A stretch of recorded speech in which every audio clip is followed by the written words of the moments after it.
আসসালামু আলাইকুম। আজ আমি আপনাদের আস্ত রসুনের ভুনা রেসিপি করে দেখাবো। এটা খেতে যেমন মজা তেমনি স্বাস্থ্যের জন্য খুবই উপকারী। এটা খেলে আমাদের রোগ প্রতিরোধ ক্ষমতা বৃদ্ধি পায় এবং শরীরের ব্যথা সারাতে সাহায্য করে। আর কথা না বাড়িয়ে চলুন এবার মূল রেসিপিতে যাই। এই জন্য এখানে আমি 250 গ্রাম রসুন নিয়েছি।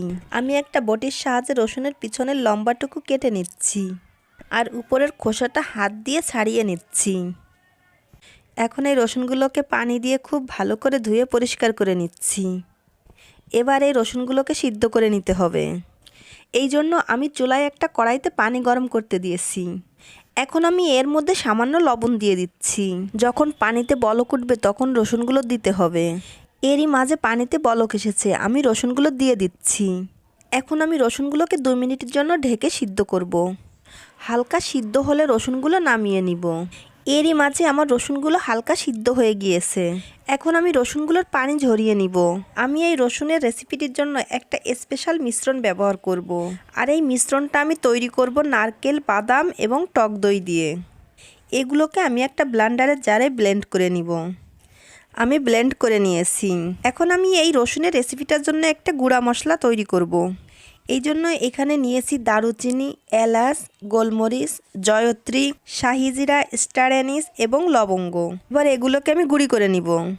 এখন চলে যাব মূল রান্নায়। আমি চুলায় একটা প্যান বসিয়ে দিয়েছি।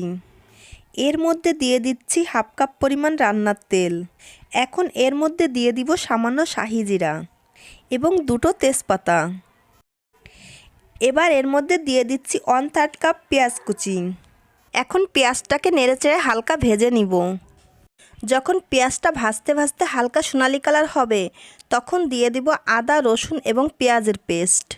এখানে আমি 1 চা চামচ করে আদা রসুনের পেস্ট আর 3 টেবিল চামচ পরিমাণ পেঁয়াজের পেস্ট নিয়েছি। এখন এই আদা রসুনের পেস্টটাকে পেঁয়াজের সঙ্গে একটু নেড়েচেড়ে মিশিয়ে নিব। 1 মিনিটের মতো নেড়েচেড়ে ভেজে নিব যাতে পেঁয়াজ রসুনের কাঁচা গন্ধটা না থাকে। এবার দিয়ে দিচ্ছি স্বাদমতো লবণ। দিয়ে দিচ্ছি 1 চা চামচ পরিমাণ হলুদের গুঁড়া, 1 চা চামচ পরিমাণ লাল মরিচের গুঁড়া, 1/2 চা চামচ পরিমাণ ধনিয়ার গুঁড়া আর দিয়ে দিচ্ছি 1/2 চা চামচ পরিমাণ ভাজা জিরার গুঁড়া। এবার এই শুকনো মশলাগুলোকে ভালো করে নেড়েচেড়ে মিশিয়ে নিব। মশলাগুলোকে খুব ভালো করে কষিয়ে নিতে হবে। এই পর্যায়ে আমি সামান্য পরিমাণ পানি দিব যাতে মশলাটা কষানোর সময় পুড়ে না যায়। কিছুক্ষণ কষানোর পর আমি দিয়ে দিব আগে থেকে ব্লেন্ড করে রাখা সেই নারকেল, দই এবং বাদামের মিশ্রণটা। এখন আমি নেড়েচেড়ে আরও 3 মিনিটের মতো কষিয়ে নিব। আমি 3 মিনিটের মতো কষিয়ে নিয়েছি। এখন আমি 1/2 কাপ পানি অ্যাড করব। পানিটা দেওয়ার পর আমি বলক আসা পর্যন্ত অপেক্ষা করব। এরই মাঝে বলক এসেছে। এখন দিয়ে দিচ্ছি সেই সিদ্ধ করে রাখা রসুনগুলো। এখন এই রসুনগুলোকে নেড়েচেড়ে মশলার সঙ্গে মিশিয়ে নিব। এই পর্যায়ে অবশ্যই চুলার আঁচ মিডিয়ামে রাখতে হবে। এখন আমি যে মশলাটা তৈরি করেছিলাম সেটা দিয়ে দিচ্ছি। এই মশলাটা যদি কারো কাছে পর্যাপ্ত না থাকে তাহলে গরম মশলার গুঁড়ি দিলেও হবে। তবে রসুনের এই রেসিপিটা করার জন্য এই মশলাটা দেওয়ার চেষ্টা করবেন। এখন আমি 5 মিনিটের মতো ঢাকনা দিয়ে ঢেকে রান্না করব। আর রসুনটাকে সিদ্ধ হওয়া পর্যন্ত রান্না করতে হবে। এর মাঝে আমি 2-3 বার নেড়ে নিয়েছি। এখানে আমি নারকেলের মিশ্রণটা দিয়েছি, এটা নিচ থেকে লেগে যেতে পারে, তাই মাঝে মাঝে নেড়ে দিতে হবে। 5 মিনিট পর ফিরে এলাম। এখন ঢাকনাটাকে তুলে নিচ্ছি। এরই মাঝে আমার রসুনটা সিদ্ধ হয়ে গিয়েছে। দেখতেই পাচ্ছেন আমার রসুন ভুনাটা কতটা ইয়ামি হয়েছে। আপনারা এটা খেলেই বুঝতে পারবেন এটা কতটা সুস্বাদু একটা খাবার।